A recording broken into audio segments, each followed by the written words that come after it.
Hello everyone, welcome to அடா 247 தமிழ். நான் உங்கள் ஆஷிக். இந்தியாவுடைய ஹையர் எஜுகேஷன் செக்டர், உயர்கல்வித்துறை அப்படிங்கிறது ரொம்ப மோசமான நிலைமையில இருக்கு. ஃபாரின் யூனிவர்சிட்டி அளவுக்கு இந்தியன் யூனிவர்சிட்டியோட தரங்கள்லாம் கிடையாது.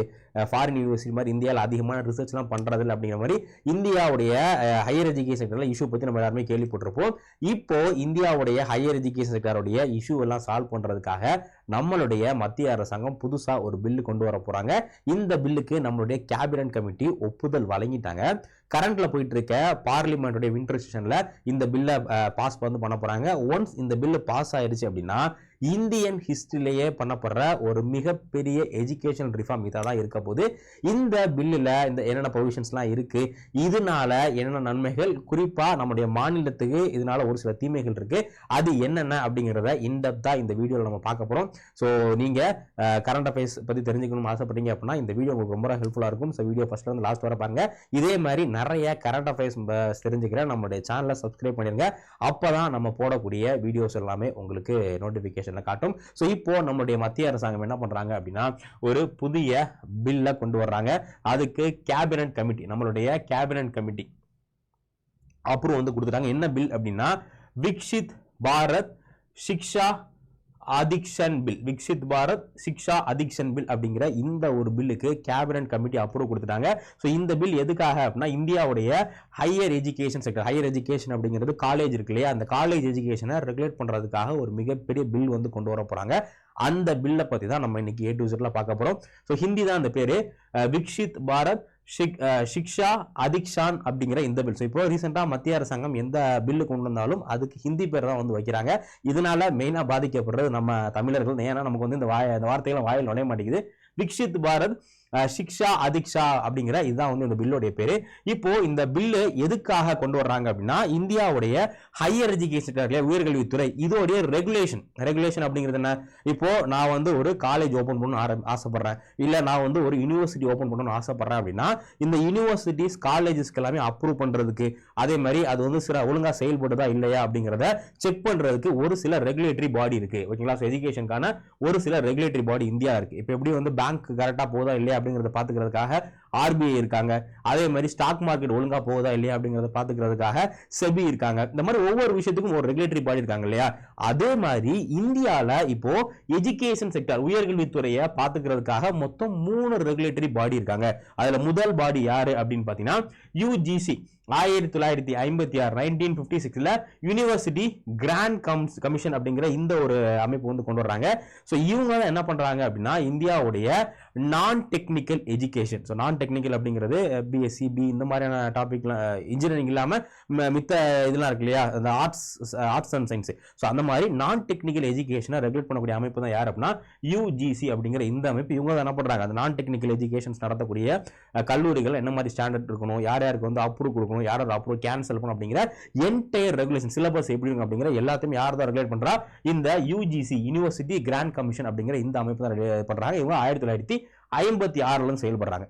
அதே மாதிரி AICTE அப்படிங்கிறது all Indian council for technical education, engineering இந்த மாதிரி டெக்னிக்கல் எஜுகேஷன்ஸ் இருக்கு இல்லையா, இந்த டெக்னிக்கல் எஜுகேஷனுக்கு என்ன சிலபஸ் இருக்கணும், அந்த காலேஜுக்கு என்ன ஸ்டாண்டர்ட் இருக்கும் அப்படிங்கிற டெக்னிக்கல் எஜுகேஷன் சம்பந்தமான எல்லா விஷயங்களும் ரெகுலேட் பண்றது யாரு அப்படின்னா AICTE அப்படிங்கிற இவங்க தான். இது 1987ல கொண்டு வந்து இவங்க என்ன பண்றாங்க, இவங்க தான் டெக்னிக்கல் எஜுகேஷனை இது பண்றாங்க. அடுத்து மூணாவதா ஒரு ரெகுலேட்டரி பாடி இருக்கு. இதுக்கு பேர் என்ன அப்படின்னா NCTE. இது என்ன அப்படின்னா national council for teacher education, டீச்சருக்கான B.Ed இந்த மாதிரியான டீச்சிங் கோர்ஸ் இருக்கு இல்லையா, இந்த டீச்சிங் கோர்ஸ் எல்லாத்தையுமே ரெகுலேட் பண்ணக்கூடிய அமைப்புக்கு பேர் என்ன, NCTE அப்படிங்கிற இந்த அமைப்பை ரெகுலேட் பண்றாங்க. இவங்க 1993. ஸோ இந்தியாவில் இப்போ கரண்ட்ல ஒரு ரெகுலேட்டரி பாடி கிடையாது. ஒவ்வொரு கேட்டகரி ஆஃப் எஜுகேஷன் ரெகுலேட் பண்றதுக்கும் தனித்தனி பாடி இருக்கு. ஸோ இவங்க தான் என்ன பண்றாங்க அப்படின்னு பாத்தீங்கன்னா இந்த எஜுகேஷன், இந்தியாவுடைய எஜுகேஷன் செக்டரை ரெகுலேட் பண்ணக்கூடிய முக்கியமான பாடி. இப்போ UGC நினைச்சாங்க அப்படின்னா ஒரு ஆர்ட்ஸ் காலேஜ் ஒழுங்கா செயல்படலையா, அவங்களுடைய அப்ரூவலை கேன்சல் பண்ணலாம், இல்ல ஆர்ட்ஸ் சிலபஸ்ல ஏதாச்சும் புதுசா மாற்றம் கொண்டு வரணும் அப்படின்னா அதுக்கு UGC பண்ணலாம். இந்த மாதிரி ஒவ்வொரு கேட்டகரி ஆஃப் எஜுகேஷன்ஸ்க்கும் இவங்க தான் முக்கியமான நபர்கள். இப்போ இந்த பில்லு கொண்டு வர்றது எதுக்காக அப்படின்னா, இந்த எல்லா பாடியும் அப்படியே கேன்சல் பண்ணிட்டு, இந்த எல்லா பாடியும் அப்படியே கலைச்சிட்டு, இந்தியாவில் இருக்கக்கூடிய எல்லா எஜுகேஷன், என்னென்ன எஜுகேஷன், டெக்னிக்கல் எஜுகேஷனாக இருக்கட்டும், நான் டெக்னிக்கல் எஜுகேஷனாக இருக்கட்டும், டீச்சிங்காக இருக்கட்டும், இந்த எல்லா எஜுகேஷனையும் ஒரே பாடி கண்ட்ரோல் பண்ண போகுது. அதுக்காக தான் இந்த சட்டம் வந்து கொண்டு வர போறாங்க. ஸோ இப்போ கரண்ட்ல இந்தியாவோட எஜுகேஷன் இப்படி தான் இருக்கு. இந்த 3 பாடி என்ன பண்ணிட்டு இருக்காங்க, இப்போ கரண்ட்ல இந்தியாவோட எஜுகேஷன் செக்டர் ரெஃபார்ம் வந்து பண்றாங்க. இவங்களோட முக்கியமான வேலை என்ன, காலேஜ் ஓபன் பண்றாங்க அப்படின்னா அந்த காலேஜுக்கு லைசன்ஸ் கொடுக்கறது, அந்த காலேஜ் ஒழுங்கா செயல்படுறாங்களா இல்லையா அப்படின்னு சொல்லிட்டு அவங்கள மானிட்டர் பண்றது, அவங்களுக்கு ரேங்கிங் கொடுக்கறது, சிலபஸ் அப்டேட் பண்றது மாதிரி எல்லா விஷயங்களும் இவங்க தான் வந்து பார்த்துக்கிட்டு இருக்காங்க. ஸோ இப்போ இந்த அமைப்பு கேன்சல் பண்ணிட்டு ஒரே பாடி வந்து கொண்டு வர போறாங்க. எதுக்காக இதை கேன்சல் பண்றாங்க அப்படின்னு பாத்தீங்கன்னா, ஃபர்ஸ்ட் ஃபிராக்மெண்டேஷன். இப்போ ஒரு விஷயத்துக்கு எஜுகேஷன் அப்படிங்கிறதுக்கு ஒரே ஒரு ரெகுலேட்டரி பாடி இருந்துச்சுன்னா ஒன்றும் பிரச்சனை இல்லை. இப்போ ஒரே காலேஜ்லாம் பாத்தீங்கன்னா அங்க வந்து டெக்னிக்கல் எஜுகேஷன் கொடுப்பாங்க, நான் டெக்னிக்கல் இருக்கும், ஆர்ட்ஸும் இருக்கும், அங்கேயே வந்து டீச்சர் எஜுகேஷனும் இருக்கும். அப்போ இந்த காலேஜஸ்லாம் பாத்தீங்கன்னா நிறைய பிரச்சனை. ஏன் இந்த காலேஜ் வந்து ஒவ்வொரு பாடிஸ் கிட்டயா அப்ரூவ் ஆகும், இதுக்கு வந்து அந்த காலேஜுக்கு பெரிய தலைவலி. ஸோ அப்போ நம்மளுடைய இந்த ரெகுலேட்டரி சிஸ்டம் அப்படிங்கிறது ஃபிராக்மெண்டட், அங்கங்க பிரிஞ்சு கிடக்கிறதுனால இந்த காலேஜஸ் எல்லாமே என்ன பண்றாங்க, காலேஜஸ் எல்லாமே வந்து மல்டி டிசிப்ளினரி காலேஜ், ஆர்ட்ஸ், ஒரு சில காலேஜில் பார்த்தீங்கன்னா ஆர்ட்ஸும் இருக்கும், இன்ஜினியரிங்கும் இருக்கும், டீச்சர் எஜுகேஷன், இவங்கெல்லாம் வந்து மிகப்பெரிய தலைவலியா இருக்கு. இது வந்து முதல் காரணம். அதுக்கப்புறம் ஓவர் ரெகுலேஷன், அதுக்கு ரூல்ஸ் இதுக்கு ரூல்ஸ்னு போட்டு நம்ம இந்தியாவுடைய அந்த எஜுகேஷன் இன்ஸ்டிடியூஷன்லாம் இருக்கு, அவங்கள போட்டு ரொம்ப இந்த பாடிஸ் என்ன பண்றாங்க, அவங்கள போட்டு டார்ச்சர் பண்றாங்க. அதனால புதுசா யாரும் எஜுகேஷன் இன்ஸ்டிடியூஷன் திறக்க மாட்டாங்க. ஸோ நிறைய ரெகுலேஷன் வந்து ஓவர் ரெகுலேஷன் வந்து பண்ணிட்டு இருக்காங்க. இவ்வளோ ஸ்டாஃப் இருக்கணும், இவ்வளோ இருக்கணும் அப்படிங்கிற ஃபுல் அண்ட் ஃபுல் அந்த இன்ஸ்டிடியூஷன் வந்து அட்டானமி எந்த விஷயங்களும் பண்ண முடியாம இருக்குது. இது வந்து ரெண்டாவது பிரச்சனை. அடுத்து complaints burden. So excessive paper work. So excessive paper ஒர்க்னா நீ அதை சப்மிட் பண்ண, இதை சப்மிட் பண்ண அப்படிங்கிற மாதிரி இதெல்லாம் நிறைய ஒர்க் கொடுக்கறதுனால அந்த காலேஜஸ்னால மித்த விஷயங்களை, அந்த அகாடமிக் சம்பந்தமான விஷயங்கள அவங்களுக்கு கவனம் வந்து செலுத்த முடியாம இருக்கு. இதனால ரிசர்ச்சோ புதுமையான கண்டுபிடிப்புகளோ அந்த காலேஜ்னால பண்ண முடியாம இருக்கு.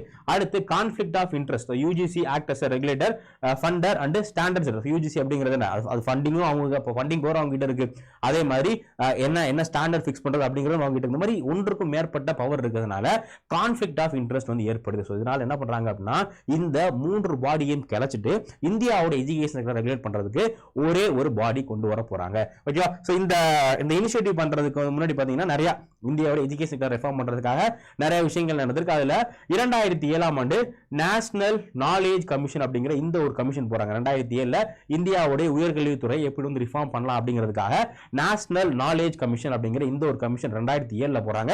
இவங்க என்ன ரெக்கமெண்ட் பண்றாங்க அப்படின்னா, சிங்கிள் ரெகுலேட்டரி பாடி கொண்டு வாங்க. இப்போ கொண்டு வந்திருக்க மாதிரி சிங்கிள் ரெகுலேட்டரி பாடி கொண்டு வாங்க. யூஜிசி அந்த ஏஐசிடி இதெல்லாம் வேணாம், அதெல்லாம் கிடைச்சிட்டு ஒரே ஒரு பாடி கொண்டு வாங்க சொல்லி இப்போ 2007லயே இந்த நேஷனல் நாலேஜ் கமிஷன் அப்படிங்கிற இந்த அமைப்பு ரெக்கமெண்டேஷன் பண்ணிட்டாங்க. அடுத்து மறுபடியும் 2009ல யஷ்பால் கமிட்டி. என்ன கமிட்டி? யஷ்பால். நீங்க எக்ஸாமுக்கு ப்ரூவ் பண்றீங்க அப்படின்னா அந்த கமிட்டியோட பேர்லாம் ஞாபகம் வச்சுக்கோங்க. யஷ்பால் கமிட்டி அப்படிங்கிற இந்த ஒரு கமிட்டி என்ன சொல்றாங்க அப்படின்னா, warn against central control and fragmentation. இந்த மாதிரி பிரிஞ்சு கிடக்கிறது இந்தியாவுடைய எஜுகேஷன் செக்டர் நல்லது கிடையாது அப்படிங்கிற மாதிரி 2009ல யஷ்பால் கமிஷன் வந்து சொல்றாங்க. அடுத்து 2018ல நம்மளுடைய மத்திய அரசாங்கம் என்ன பண்றாங்க அப்படின்னா, ஹையர் எஜுகேஷன் கமிஷன் பில் அப்படின்னு சொல்லக்கூடிய ஒரு பில். இந்த பில்லோட இன்னொரு ஃபார்ம் இப்போ கொண்டு வர்றாங்க இல்லையா இங்கிலீஷ்ல, இந்த பில்லோட இன்னொரு ஃபார்ம் என்ன பண்றாங்க 2017ல கொண்டு வர்றாங்க. பட் அந்த பில்லுக்கு ஆப்போசிஷன் பார்ட்டி, அதே மாதிரி இந்த எஜுகேஷன் செக்டர்ல நிறைய அப்போசிஷன் வர்றதுனால 2018ல அந்த பில்லை அப்படியே டிராப் பண்ணிட்டாங்க. ஓகே சார், 2018ல அந்த பில்லை டிராப் பண்ணிட்டாங்களே, இப்போ திரும்ப எதுக்கு அந்த பில்லை கொண்டு வர்றாங்க அப்படின்னா, 2020 2020ல நம்மளுடைய மத்திய அரசாங்கம் நேஷனல் எஜுகேஷன் பாலிசி, தேசிய கல்வி கொள்கை அப்படிங்கிற ஒரு முக்கியமான கொள்கையை கொண்டு வராங்க. இதுல இந்த எல்கேஜில இருந்து பிஹெச்டி வரக்கூடிய எல்லா லெவல்லையும் ரிஃபார்ம் பண்ணும். எஜுகேஷன்ல எல்கேஜில ப்ரீ ஸ்கூல்ல இருந்து பிஹெச்டி வர எல்லா செக்ஷன் ஆஃப் இதையும் வந்து நம்ம ரிஃபார்ம் பண்ணும் அப்படிங்கிறத முக்கியமா நோக்கமாக கொண்டதான் இந்த நேஷனல் எஜுகேஷன் பாலிசி அப்படிங்கிறது. ஸோ இதுல தான் என்ன சொல்றாங்க அப்படின்னா, dismantle inspector based UGC AICTE இந்த மாதிரியான கண்காணிக்கக்கூடிய அமைப்புகள் எல்லாமே வந்து ரிஃபார்ம் பண்ணிட்டு நம்ம புதுசா ஒரு அமைப்பு கொண்டு வரும் அப்படிங்கிறத இதுல மறுபடியும் 2020ல நேஷனல் எஜுகேஷன் பாலிசி, தேசிய கல்விக் கொள்கையில வந்து சொல்றாங்க. சோ இப்போ இந்த கல்விக் கொள்கை என்ன பண்றாங்க அப்படின்னா, இந்தியாவுடைய எஜுகேஷன் ரிஃபார்ம் பண்றதுக்கு ஒரே ஒரு பாடி கொண்டு வரணும். சோ அந்த பாடி வந்து 4 ஃபங்க்ஷனை பாத்துக்கணும். சோ ரெகுலேட் பண்றது, காலேஜ் எல்லாமே ரெகுலேட் பண்றது, அதுக்கு அக்ரிடேஷன், அதுக்கு அந்த ரேட்டிங் இதெல்லாம் வழங்குறது, அதுக்கப்புறமா அதுக்கு ஃபண்டிங் தென் ஸ்டாண்டர்ட் செட்டிங், இந்த மாதிரி 4 விஷயங்களையும் பண்றதுக்காக ஒரே ஒரு பாடி, இந்த 3 பாடியும் கிளச்சிட்டு ஒரே பாடி கொண்டு வரும் அப்படிங்கிற திரும்ப யார் சொல்றா? நம்முடைய நேஷனல் எஜுகேஷன் பாலிசியில சொல்றாங்க.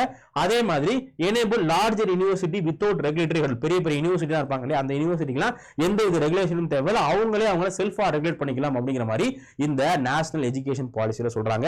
சோ இப்போ இதை பேஸ் பண்ணி என்ன பண்றாங்க, இப்ப கரண்ட்ல நம்மளுடைய எஜுகேஷன் மினிஸ்டரா இருக்கக்கூடிய தர்மேந்திர பிரதான் இருக்கார் இல்லையா, அவர் இந்த ஒரு பில்லை வந்து ப்ரொபோஸ் பண்றாரு. இந்த பில்லுக்கு கேபினெட்ல அப்ரூவ் கிடைச்சிருச்சு. ஒன்ஸ் கேபினெட்ல அப்ரூவ் கிடைச்சிச்சுன்னா அதை பார்லிமெண்ட்ல கொண்டு வருவாங்க. இப்போ பார்லிமெண்ட்ல பிஜேபிக்கு வந்து மெஜாரிட்டி இருக்கிறனால, இந்தியா கூட்டணிக்கு மெஜாரிட்டி இருக்கிறனால கண்டிப்பா இந்த பில் வந்து பாஸ் ஆகிறதுக்கு 100% வாய்ப்புகள் இருக்கு. ஸோ இப்போ இந்த பில்லுக்கு பேர் என்ன அப்படின்னா விக்ஷித் பாரத் சாக்ஷ்த சிக்ஷா அதிக்ஷன் பில் அப்படிங்கிற இந்த ஒரு bill, higher education institution bill அப்படிங்கிற இந்த பில்லோட பேரு. ஸோ இந்த பில்ல முக்கியமான ப்ரொவிஷன் என்ன, இதுல என்னென்ன விஷயங்கள் சொல்லியிருக்காங்க அப்படிங்கிறது வந்து பார்க்கலாம். முதல்ல என்ன அப்படின்னா, இதுல நேஷனல் எஜுகேஷன் கமிஷன் அப்படிங்கிற ஒரு முக்கியமான அமைப்பு கொண்டு வர போறாங்க. அந்த 3 அமைப்பு இருந்துச்சு இல்லையா, இந்த 3 அமைப்பு ஒன்னாக்கி ஒரே அமைப்பா, இதுக்கு முன்னாடி பார்த்தா 3 அமைப்பு ஒன்னாக்கி ஒரே நேஷனல் எஜுகேஷன் கமிஷன் அப்படிங்கிற இந்த ஒரு பில் வந்து கொண்டு வர போறாங்க. இது என்ன பண்ண போகுது, யூஜிசி ரீப்ளேஸ் பண்ண போகுது, ஏஐசிடி என்சிடி அப்படிங்கிற இந்த 3 அமைப்புமே ரீப்ளேஸ் பண்ணிட்டு இந்த ஒரு பில் வந்து வரப்போகுது. இதுக்கு முன்னாடி பார்த்தா 3 அமைப்புமே என்னன்னா சட்ட மூலியமா கொண்டு வரப்பட்ட ஒரு ஸ்டாச்சுட்டரி பாடி. இந்த 3 அமைப்புகள் பார்த்தோமா, அந்த 3 அமைப்புகளை கொண்டு வரதுக்கு நம்ம மத்திய அரசாங்கம் சட்டம் வந்து கொண்டு வந்திருக்காங்க. ஓகே, அதுக்கப்புறமா இதுல என்ன ஒரு விதிவிலக்கு அப்படின்னா, இந்தியாவில் மெடிக்கல் எஜுகேஷன் இருக்கு இல்லையா, இந்தியாவில் மெடிக்கல் எஜுகேஷன் டாக்டர், பல் டாக்டர், மெடிக்கல் எஜுகேஷன் யார் ரெகுலேட் பண்றாங்கன்னா நேஷனல் மெடிக்கல் கவுன்சில் NMC அப்படிங்கிற அமைப்பு ரெகுலேட் பண்றாங்க. சோ இப்போ இந்த பில்லுக்குள்ள இந்த அத்தாரிட்டிக்குள்ள இதுக்குள்ள மெடிக்கல் எஜுகேஷன் அப்படிங்கிறது வராது. Medical education already national medical council அப்படிங்கிற அமைப்பு ரெகுலேட் பண்றாங்க, அது வந்து அவங்களே பார்த்துப்பாங்க. அதே மாதிரி லீகல் எஜுகேஷன் லா இருக்குல்லையா, அதை BCA அப்படிங்கிற அமைப்பு வந்து பார்த்துப்பாங்க. அப்போ இந்த மெடிக்கல் எஜுகேஷனும் லீகல் எஜுகேஷன் மட்டும் இதோடைய கண்ட்ரோலுக்கு போகாது. இது இல்லாம இது எல்லா education, teacher education, technical education, நான் டெக்னிக்கல் எஜுகேஷன் அப்படிங்கிற இந்த எஜுகேஷன்ஸ் எல்லாமே இவங்க கண்ட்ரோலுக்குள்ள போகும்போது மெடிக்கலும் லீகலும் இவங்களுடைய கண்ட்ரோலுக்குள்ள வராது. இப்ப கரண்ட்ல என்ன பாடி மெடிக்கல் எஜுகேஷனையும் லீகல் எஜுகேஷனும் ரெகுலேட் பண்றாங்களோ அவங்க என்ன பண்ணிக்கலாம், மெடிக்கலையும் லீகலையும் ரெகுலேட் பண்ணிக்கலாம். இந்த புதிய பாடி வந்து பண்ணாது. இதான் வந்து இதோட ஃபர்ஸ்ட் ரெகுலேட்டரி யூனிஃபைட் வந்து பண்றாங்க. அடுத்து ரெண்டாவது முக்கியமான விஷயம் என்ன அப்படின்னா, இது வந்து இந்த அமைப்புக்கு ஃபண்டிங் பவர் கிடையாது. இப்ப கரண்ட்ல யூஜிசிக்கு ஃபண்டிங் பவர் இருக்கு, பட் இந்த அமைப்புக்கு ஃபண்டிங் பவர் எதுவுமே கொடுக்கல. இவங்களுக்கு ஃபண்டிங் பவர் இல்ல. ஃபண்டிங் பவர் யாருக்கு போகுது அப்படின்னா, இன்னுமே ஒவ்வொரு யூனிவர்சிட்டிக்கும் ஃபண்ட் அலோகேட் பண்றதுக்கான அந்த பவர் அப்படிங்கிறது நம்மளுடைய யூனியன் எஜுகேஷன் மினிஸ்டர் கிட்ட இருக்க போகுது. ஓகேங்களா, இந்த இதுக்கு முன்னாடி யூஜிசி கிட்ட இந்த ஃபண்டிங்கான அமைப்பு இருந்துச்சு, பவர் இருந்துச்சு. பட் இப்போ ஃபண்டிங் பவர் இந்த பாடி கொடுக்கல. இந்த பாடி வந்து மெயினா அக்ரெடிட் பண்றது நம்ம பார்த்தோம் இல்லையா, இந்த பாடி மொத்தமா 3 வேலையை மட்டும் தான் பார்க்க போகுது. என்ன பண்ண போகுது, ஒன்னு ரெகுலேட் பண்றது பண்ணும், அதே மாதிரி அக்ரெடிட் பண்றது பண்ணும், ஸ்டாண்டர்ட் செட்டிங், இந்த 3 வேலையை மட்டும் தான் பார்க்கும். ஃபண்டிங் பவர் என்ன பண்ணல, இந்த புதிய பாடிக்கு கொடுக்கல. இந்த பில் பிரகாரம் புதிய பாடிக்கு ஃபண்டிங் பவர் வந்து கொடுக்கல, மீதி எல்லா பவரையும் வந்து பார்க்க போகுது. ஸோ அது இல்லாம எக்ஸப்ஷன் வந்து கொடுக்குறாங்க. தென் இந்த பாடி என்ன பண்ண போகுதுன்னா, இந்த இதோடைய அந்த காலேஜ் கண்ட்ரோல் எல்லாத்தையுமே ஆன்லைன்ல கொண்டு வர டிஜிட்டல் மயமாக்க போறாங்க. ஓகேங்களா, ஸோ எல்லாமே ஆன்லைன்ல தான் என்ன பண்ணணும், பேப்பர் ஒர்க் நிப்பாட்டிட்டு ஒவ்வொரு காலேஜஸ் யூனிவர்சிட்டியுமே வந்து அவங்களுடைய எல்லா விஷயங்களையுமே ஒவ்வொரு காலேஜஸ்க்கும் யூனிவர்சிட்டிக்கும் இன்னொரு டேஷ்போர்ட், ஆன்லைன் டேஷ்போர்ட் இருக்கும், அதில் தான் வந்து இது பண்ற மாதிரி டிஜிட்டலைஸ் வந்து பண்ண போறாங்க. இதுதான் வந்து இந்த பில்லோட இப்போதைக்கு இருக்கக்கூடிய மெயினான விஷயம். ஸோ இன்னுமே இந்த பில் வந்து பார்லிமெண்ட்ரி கமிட்டிக்கு போகலாம், இல்லை பார்லிமெண்ட்ல பாஸ் பண்றதுக்கு முன்னாடி ஏதாச்சும் ஒரு விஷயத்தை ஆட் பண்ணலாம், இல்லை ஏதாச்சும் ஒரு சின்ன சின்ன மாடிஃபிகேஷன் பண்றதுக்கு வாய்ப்பு இருக்கு. பட் இப்போ கரண்ட்ல இந்த பில்ல இருக்கக்கூடிய முக்கியமான விஷயம் என்ன அப்படின்னா, இதுதான் முக்கியமான விஷயம்.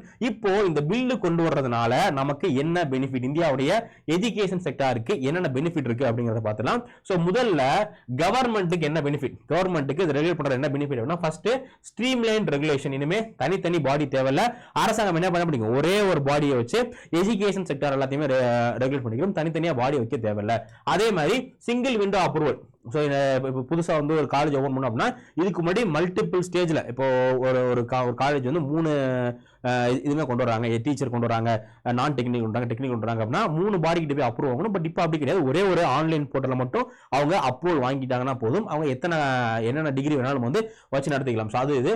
அதே மாதிரி ரெடியூஸ் பியூரோக்ரசி. ஸோ இதுக்கு முன்னாடி 3 அமைப்புகள்ல எக்கச்சக்கமான நபர்கள் ஒர்க் பண்ணிட்டு இருந்திருப்பாங்க இல்லையா, இப்போ ஒரே இதுக்குள்ள இந்த இதெல்லாம் வர்றதுனால அரசாங்கத்துடைய ஆட்குறைப்பு. ஸோ அரசாங்கம் வந்து இதுக்கு முன்னாடி வந்து இந்த 3 இதுலயுமே ஒரு 100 பேர் ஒர்க் பண்ணிட்டு இருக்காங்க அப்படின்னா, இப்போ என்ன பண்றாங்க, இப்போ வந்து ஒரு 30 பேரோ 40 பேரோ இருந்தா போதும். ஸோ அரசாங்கத்துக்கு ஒரு 60 பேருக்கு கொடுக்கக்கூடிய சம்பளம் அப்படிங்கிறது மிச்சமாகிறதுக்கு வாய்ப்புகள் இருக்கு. அதே மாதிரி ஃபுல் அண்ட் ஃபுல் வந்து டிஜிட்டல் மயமாக்குறதுனால எல்லா ப்ராசஸுமே ரொம்ப ரொம்ப ஈஸியா முடிஞ்சிடும். ஸோ அதனால கவர்மெண்ட்டுக்கு இந்த கவர்னன்ஸ் பண்றதுல அதிகமான பெனிஃபிட் வந்து இருக்கு. அதே மாதிரி இன்ஸ்டிடியூஷன், ஸோ காலேஜஸ்க்கு அங்க இருக்கக்கூடிய ஃபேக்கல்ட்டிக்கு இந்த பில் என்ன நன்மைகள் அப்படின்னா, ஃபர்ஸ்ட் கிரேட்டர் அட்டானமி. இதுல என்ன பண்றாங்க, ஓவரா ரெகுலேட் பண்ணல. யூஜிசி வந்து ரொம்ப ரெகுலேஷன், நீங்க அது பண்ணணும் இது பண்ணணும் இது பண்ணக்கூடாது அப்படிங்கிற ஓவர் ரெகுலேஷன் பண்ணிட்டு இருந்தாங்க. பட் இப்போ இந்த சிங்கிள் அமைப்பு வர்றதுனால இவங்களுக்கு என்ன பண்றாங்கன்னா அந்த அளவுக்கு ரெகுலேஷன்ஸ் வந்து தேவையில்லை. ஸோ அதனால நன்மை. அதுக்கப்புறமா இந்த ஒரு விஷயம்னால நிறைய இப்போ ரெகுலேஷன் வந்து கம்மியாயிருச்சு இல்லையா, இதனால ஃபாரின் யூனிவர்சிட்டி நிறைய இந்தியாவுக்கு வர்றதுக்கு வாய்ப்பு இருக்கு. இப்போ இந்தியாவுக்கு நிறைய ஃபாரின் யூனிவர்சிட்டி வராதது காரணம் என்ன அப்படின்னா, அவங்க ஃபுல் யூஜிசி என்ன சொல்றாங்களோ அதுபடி தான் நடக்கணும். அதனால பயந்துட்டு என்ன பண்ண மாட்டாங்க, அட்டானமி இல்லை அப்படின்னு சொல்லிட்டு ஃபாரின் யூனிவர்சிட்டி வர மாட்டாங்க. பட் இந்த பில்லுனால இந்தியாவுக்கு அதிகமான ஃபாரின் யூனிவர்சிட்டி வர்றதுக்கும் வந்து வாய்ப்பு இருக்கு. அதே மாதிரி காம்படிஷன், ஸோ நல்ல இன்ஸ்டிடியூஷன்களை காம்படிஷன் வந்து எப்படும். அதே மாதிரி ஸ்டூடெண்ட்டுக்கு என்ன பெனிஃபிட் அப்படின்னா, ப்ரொடெக்ஷன் ஃப்ரம் ஃபேக் இன்ஸ்டிடியூஷன். இப்போ நிறைய ஃபேக் இன்ஸ்டிடியூஷன் இருக்கு இல்லையா, இந்த மாதிரி ஒரு ஸ்ட்ரிக்டான ஒரு பாடி வந்துருச்சு அப்படின்னா இந்த ஃபேக் இன்ஸ்டிடியூஷன் எல்லாமே கம்மியாயிரும். இப்போ நம்ம நிறைய பார்க்கணும்ல, இன்ஜினியரிங் காலேஜ் சும்மா காலேஜ் வந்து டிகிரி கொடுக்கணும், அந்த மாதிரி காலேஜஸ்லாம் இன்னுமே வந்து வர முடியாது. ஸோ அதனால ஃபேக் இன்ஸ்டிடியூஷன், இந்த ஃபேக் டிகிரி அந்த அப்படிங்கிற பிரச்சனை மாணவர்களுக்கு போயிடும். அதுக்கு அடுத்து ஃபிளெக்சிபிள் லேர்னிங் பாத்வே. இது என்ன பண்றாங்கன்னா, அந்த நேஷனல் எஜுகேஷன் பாலிசிலே வந்து இப்போ நான் வந்து ஒரு டிகிரி ஒரு இன்ஜினியரிங் வந்து சேர்றேன். ஓகே, இப்போ கரண்ட் சிஸ்டம் எப்படி இருக்கு, இன்ஜினியரிங் சேர்றேன், இன்ஜினியரிங்ல 1 வருஷமா 2 வருஷமா படிச்சுட்டு எனக்கு அதுக்கு மேல படிக்க பிடிக்கலன்னா நான் வந்துட்டேன்னா எனக்கு எதுவுமே கொடுக்க மாட்டாங்க, டிகிரி எதுவுமே கொடுக்க மாட்டாங்க. ஆனா இப்ப என்ன பண்றாங்கன்னா, புது ரூல்ல நான் வந்து இன்ஜினியரிங் சேர்றேன், எனக்கு 2 வருஷத்துல இன்ஜினியரிங் பிடிக்கல, நான் டிஸ்கண்டினியூ ஆகும்போது அந்த 2 வருஷத்துக்கான ஒரு டிப்ளமோ கொடுப்பாங்க. ஓகேங்களா, நான் வந்து 2 வருஷத்துக்கான டிப்ளமோ கொடுப்பாங்க. அதே மாதிரி இப்போ நான் இன்ஜினியரிங் ஒரு சப்ஜெக்ட் மட்டும் தான் படிக்க முடியும். ஆனா புது ஒரு சிஸ்டம் என்ன கொண்டு வராங்க அப்படின்னா, நான் இன்ஜினியரிங் சப்ஜெக்டும் படிக்கலாம், அதே மாதிரி எனக்கு வேற சயின்ஸ் இன்ட்ரெஸ்ட் இருக்கு, இல்ல ஆர்டிஃபிஷியல் இன்டெலிஜென்ஸ் இன்ட்ரெஸ்ட் இருக்கு அப்படின்னா அதை பத்தி நான் வந்து படிக்கலாம். ஸோ அதனால லேர்னிங்ல ஃபிளெக்சிபிலிட்டி வந்து வரும். ஸோ இந்த ரெகுலேஷன்ஸ்னால மாணவர்களுக்கு வந்து ஸ்கில் எல்லாமே டெவலப் ஆகும். அதனால அவங்களுக்கு அதிகமான எம்ப்ளாயபிலிட்டியும் கிடைக்க வாய்ப்பு இருக்கு. அதே மாதிரி இதுல வந்து பாத்தீங்க அப்படின்னா இந்தியா முழுக்க ஒரே யூனிஃபார்ம் ஸ்டாண்டர்ட், ஒரே எல்லா யூனிவர்சிட்டிக்கும் ஒரே யூனிஃபார்ம் ஸ்டாண்டர்ட் வந்துடும். ஸோ அதனால ரிசர்ச் குவாலிட்டி, ஸ்டூடெண்டோட குவாலிட்டி எல்லாமே இம்ப்ரூவ் ஆகும். இது எல்லாமே இதோட பெனிஃபிட். பட் என்னதான் பெனிஃபிட் இருந்தாலும் இதுல ஒரு சில சிக்கல்கள் இருக்கு. ஓகேங்களா, ஸோ இதுல ஒரு சில முக்கியமான சிக்கல்கள் இருக்கு. என்னென்ன சிக்கல் அப்படின்னா, இந்த ஒரு விஷயம்னால நம்ம ஸ்டேட்டோட அட்டானமி, இது எஜுகேஷன் அப்படிங்கிறது பொதுப்பட்டியல இருக்கு. இதுல ஒரு விஷயம் கொண்டு வரணும் அப்படின்னா அதுல ஸ்டேட் கவர்மெண்ட் சென்ட்ரல் கவர்மெண்ட் 2 பேருமே கொண்டு வரலாம். இது பொதுப்பட்டியல இருக்கு. ஸோ இப்போ இந்த மாதிரி இந்தியா முழுக்க ஒரே சிஸ்டம் கொண்டு வரதுனால அந்த ஸ்டேட்டோட அட்டானமி வந்து பாதிக்கப்படுது. இப்போ நம்ம ஒரு டவுன்ல இருக்கக்கூடிய யூனிவர்சிட்டி அங்க இருக்கக்கூடிய மாணவர்கள் ஒரே மாதிரி தான் பார்க்க போறோம், அதே மாதிரி கிராமத்தில் இருக்கிற யூனிவர்சிட்டி ஒரே மாதிரி தான் பார்க்க போறதுனால டவுன்ல ஒரு மெட்ரோ சிட்டியில் இருக்கக்கூடிய ஒரு யூனிவர்சிட்டியும் ஒரு சின்ன யூனிவர்சிட்டியும் எப்படி நம்மளால இது வந்து பண்ண முடியும். அதனால இது வந்து நம்ம இந்தியாவுடைய ஃபெடரல் ஸ்ட்ரக்சரை பாதிக்கிறதுக்கு வாய்ப்பு இருக்கு. அதே மாதிரி இது நடைமுறைப்படுத்துறதுல நிறைய நடைமுறை சிக்கல்கள், இப்போ 3 யூனிவர்சிட்டி 3 அமைப்பை ஒன்னா கொண்டு நிறைய அட்மினிஸ்ட்ரேட்டிவ் இஷ்யூ இருக்கு. ஸோ இது எல்லாத்தையுமே வந்து மத்திய அரசாங்கம் எப்படி ஹேண்டில் பண்ண போறாங்க அப்படிங்கிறதான் ஒரு மிகப்பெரிய விஷயம். ஸோ இதுல கண்டிப்பா இப்போ யூஜிசி அப்படின்னா யூஜிசியில சென்ட்ரல் நம்ம ஸ்டேட் கவர்மெண்ட் வந்து ரெப்ரஸன்டேட்டிவ்ஸ் வந்து யூஜிசியில் இருப்பாங்க. பட் இந்த புது பாடியில ஸ்டேட் கவர்மெண்ட் ரெப்ரஸன்டேட்டிவ்ஸ் இருக்க போறாங்களா இல்லையா அப்படிங்கிறதும் ஒரு பெரிய பிரச்சனையா இருக்கு. அதனால இதை நம்மளுடைய மத்திய அரசாங்கம் எப்படி டீல் பண்ண போறாங்க அப்படிங்கிறதுல தான் மெயினான விஷயமே இருக்கு. ஸோ கண்டிப்பா இதுக்கு ஆப்போசிஷன் பார்ட்டி பிஜேபி இருக்கக்கூடிய ஸ்டேட்ஸ் வந்து அப்போஸ் பண்ண மாட்டாங்க. பட் ஆப்போசிஷன் பார்ட்டி இருக்கக்கூடிய ஸ்டேட் வந்து கண்டிப்பா அப்போஸ் பண்ணுவாங்க. ஸோ இதுக்கு என்னென்ன விஷயங்கள் நடக்குது அப்படிங்கிறத நம்ம பொறுத்து இருந்து பார்க்கலாம். இதே மாதிரி பார்லிமெண்ட் நிறைய பில் வந்து கொண்டு வராங்க. அதை பத்தி எல்லாமே நம்ம ஒன்றா டிஸ்கஸ் பண்ணலாம். நீங்க நம்மளுடைய சேனல் இன்னும் சப்ஸ்கிரைப் பண்ணல அப்படின்னா மறக்காம சப்ஸ்கிரைப் பண்ணுங்க. அப்பதான் நம்ம இந்த மாதிரி போடக்கூடிய இன்ஃபர்மேட்டிவான கண்டென்ட் எல்லாமே உங்களுக்கு வந்து சேரும். ஸோ அதனால மறக்காம சப்ஸ்கிரைப் பண்ணுங்க. இந்த பில்லை பத்தி நீங்க என்ன நினைக்கிறீங்க அப்படிங்கிறத மறக்காம கமெண்ட்ஸ் சொல்லுங்க. இந்த வீடியோவை உங்க ஃப்ரெண்ட்ஸ் நிறைய பேருக்கு ஷேர் பண்ணுங்க. நம்ம அடுத்த வீடியோவில் சந்திக்கலாம். தேங்க்யூ.